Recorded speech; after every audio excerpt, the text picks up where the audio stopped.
Master நான் இல்லடா நீதான் அப்படின்னு சொல்லிட்டு அவன் மறுபடியும் அடிக்கருவான். நம்ம ஹீரோ இந்த பக்கம் நவுண்டு வந்துருவான். அப்புறம் சொல்லுவான் பாருங்க, இந்த உலகம் மாஸ்டர் மோனார்க் ரூலர்ஸ் இவங்க சண்டைனால இந்த உலகமே பேட்டில் ஃபீல்டா மாறுண்டா.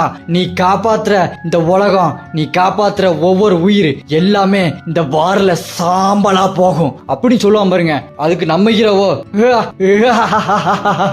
ஐ எம் வெயிட்டிங் அப்படின்னு சொல்லுவான் பாருங்க. மாசா இருக்கும். சொல்லிட்டு சர்ப்னு ஒரு சீவு, அவ்வளவுதான், அவன் சோழி முடிஞ்சிடும். நம்ம ஹீரோ லெவலப் ஆகிட்டே இருப்பான். நம்ம ஹீரோ ஃபீல் பண்ணுவான், சார் என்னால சேடாவா எழுப்ப முடியாது, ரொம்பவே கடுப்பா இருக்கு, இருந்தாலும் இந்த கிறிஸ்டல் கிடைச்சிருக்கு போதும் அப்படின்னு சொல்லிட்டு போவான். அப்போ நம்ம ஹீரோவோட லெவலு 122. அடுத்த சீன்ல அமெரிக்கால காட்டுறாங்க. அங்க ஒரு பெரிய பங்களா, அங்க ஹெலிகாப்டர்ல வந்து 2 பேர் இறங்குறாங்க.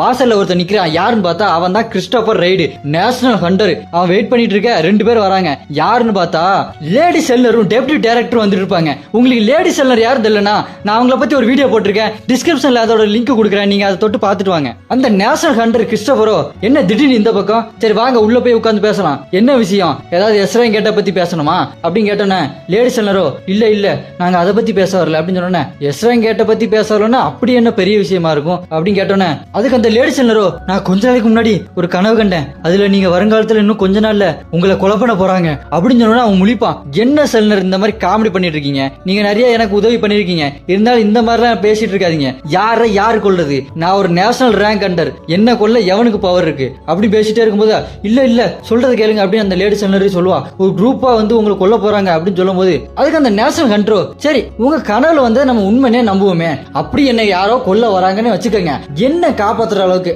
அதாவது நான் ஒரு நேஷனல் ரேங்க் ஹண்டர், என்ன காப்பாத்துற அளவுக்கு இந்த உலகத்துல யாருக்கு பவர் இருக்குன்னு நினைக்கிறீங்க அப்படின்னு கேட்டோன்னே லேடி செல்லர் சொல்லுவாங்க பாருங்க, ஒருத்தர் இருக்கான் அவன் பேரு சங் ஜின் வு அப்படின்னு சொல்லுவாங்க பாருங்க. நம்ம ஹீரோ இங்க மாசா காட்டுவாங்க பேட்டாசுமா அப்படின்ற மாதிரி. நம்ம ஹீரோவோ அந்த ஜெயண்ட கொண்டுட்டு வெளியே வந்து நின்று யோசிச்சுட்டு இருப்பாப்ல, நல்ல வேலை நான் அவனை ஃபுல்லா அவுத்துட்டு இருந்தேன்னா பெரிய பிரச்சனையா இருக்கும் அப்படின்னு பேசிக்கிட்டே நான் இன்னும் ஸ்ட்ராங் ஆகணும், இன்னும் பவர்ஃபுல்லான எனிமிலாம் வர போறாங்க அப்படின்னு யோசிச்சுட்டே இருப்பாப்ல.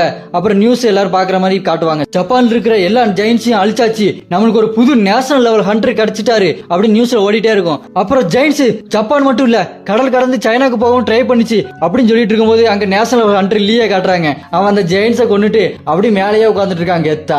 ஓவரா சீனு போறான்ல அவன். இந்த லீ யாருன்னு உங்களுக்கு தெரிஞ்சிருக்கும், சீசன் 2ல அந்த கடல்ல நின்று வாழை ஒரு வீசிருப்பான்ல, அவன் தான் இந்த லீ. அப்படி இந்த பக்கம் அமெரிக்கால காட்டுறாங்க. அங்க எல்லாம் பார்ட்டியில சரக்கடிச்சிட்டு இருக்கானுங்க. என்னடான்னு பார்த்தா அவங்க எஸ்ரான் கிட்ட கிளியர் பண்றாங்களாமே, அதனால கவர்மெண்டே அவங்களுக்கு பார்ட்டி கொடுத்துட்டு இருக்கு. அங்க நம்ம ஹீரோ செத்துறவன் பெட்டு கட்டினாங்க பாத்தீங்களா, அதுக்கு முன்னாடி உள்ள எபிசோட்ல அவனுக்கு 3 பேர் இங்கதான் சரக்கடிச்சிட்டு இருக்கானுங்க. அப்பன்னு பார்த்து கரெக்டா தாமஸ் ஆண்ட்ரே அங்க வந்து அலும்பு பண்ணிட்டு இருப்பான். என்னமா கண்ணுங்களா நீங்க இங்கதான் இருக்கீங்களா, உங்களை எங்கெல்லாம் தேடுறது, சரி சஞ்சினு செத்துறவன் பெட்டு கட்டினீங்களே